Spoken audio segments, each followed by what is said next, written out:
The romance genre is one brimming with diversity when discussing manga. Simply saying, I'm just reading this new romance manga that I picked up from the bookstore, isn't enough to describe it to your friends. Almost every series has some fantastical subplot interwoven with the romance. Does the romance involve a high schooler whose best skill is dating simulators? What if the female love interest was known for her resemblance to the vengeful spirit from the Ring movies? And what if there were a tutor-student romance, but the student was cloned 4 times? Regardless of how many variations there are, you can generally rely on each of them to be heartwarming in one way or the other. This episode's featured title, Taiyo no Ie, or as it's known in English, House of the Sun, is more of a straightforward story, lacking any fantasy or, dare I say, unrealistic elements. The series was done by Taro, and yes, her official picture on my anime list is this flying leaf creature. She did both the art and story for House of the Sun. It was then serialized in Dessert Magazine starting in 2010, which is also known for other famous romance series such as My Little Monster and Say I Love You. House of the Sun lasted 50 chapters with multiple bonus side stories in every volume. And despite winning a Kodansha Manga Award, it is yet to receive an anime adaptation or a physical adaptation in the West. The only way to read the official English translation now is through ebooks. To be honest, I'm unsure what has kept the series from being published physically in English, especially considering most of the anime airing today. Before getting into the story, it's important to point out the art style of House of the Sun. Being a romance series, it definitely has that classic shoujo art, which is not an issue for most people, but I know that certain styles can turn someone off from different works. The main issue falls on the lack of detail prevalent in most of the early manga panels. Take this diner scene for instance. The 2 characters look like they're eating in a white void. However, I can't truly fault the series too much for this, since both the art and story were done by the same person, and it's very evident that more effort went into the art design as the series continued. On to the story. Let's review the synopsis that can be found on my anime list.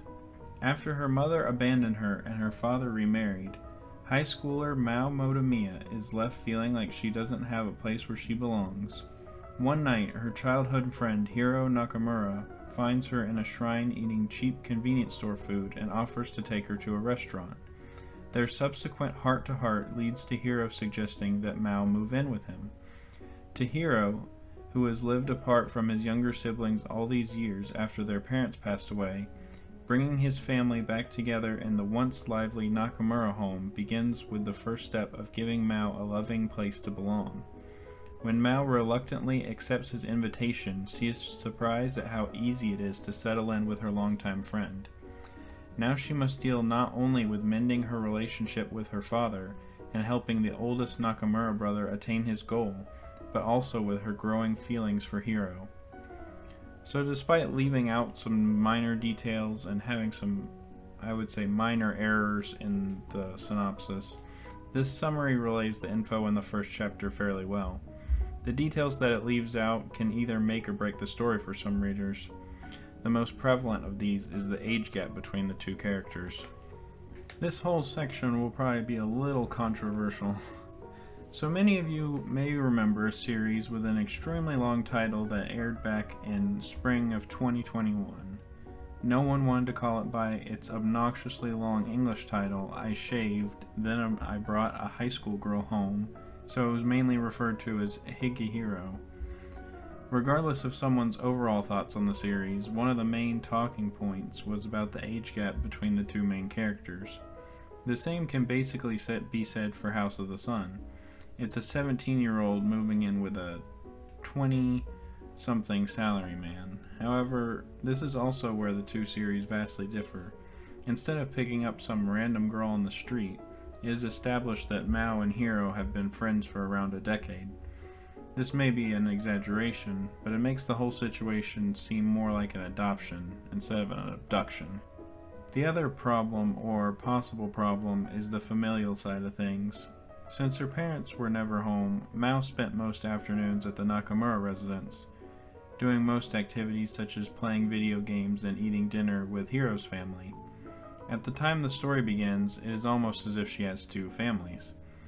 I could see how this brother-sister dynamic could put people off from a romance story. You would really have to read the first couple of chapters on your own and decide for yourself.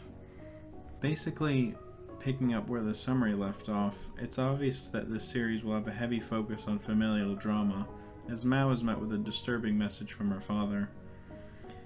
Hiro has been constantly pushing her to contact her dad and to ask to move back in with him ever since she started living with him. And once she finally musters up the courage to call him, she's only met with rejection.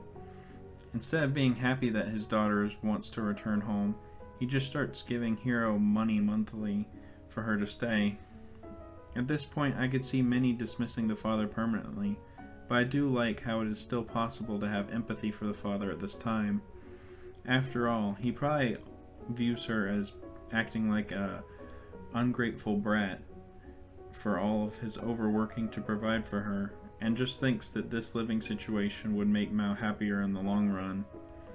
Hiro's familial drama is also explained more in depth, as he is trying to get his sister and brother to return to their family's house from their aunt and uncles. Mao gets him to remember that he never actually asked his siblings to move back home, and that he only assumed they would come back as soon as possible.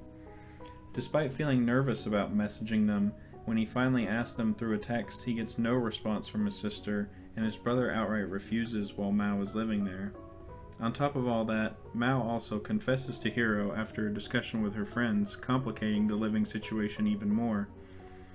Leaving the first volume on a cliffhanger as to what Hiro's plans are to get a household for everyone to live together in, and the future relationship between Mao and Hiro. Throughout all this drama, some more of the sidecast is introduced. Mao has two friends from school, Chihiro and Oda, and Hiro has a co-worker, Sugimoto.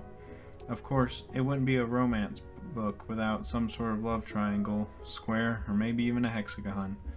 Between Mao and her friends, there's destined to be a love triangle, and possibly something between Hiro and his co-worker. Plus, the second volume's first pages confirm this through a character diagram describing each person and who their secret crush is. And that concludes the first volume of House of the Sun. If follow-up episodes on the rest of the series would be interesting and entertaining, feel free to tell us. I would be happy to reread more of the series for a review of the rest of the volumes. And thank you for watching our new manga analysis series. Its intent is to be similar to the book club podcast, but more in depth. Please leave any future recommendations in the comments below, and don't forget to subscribe.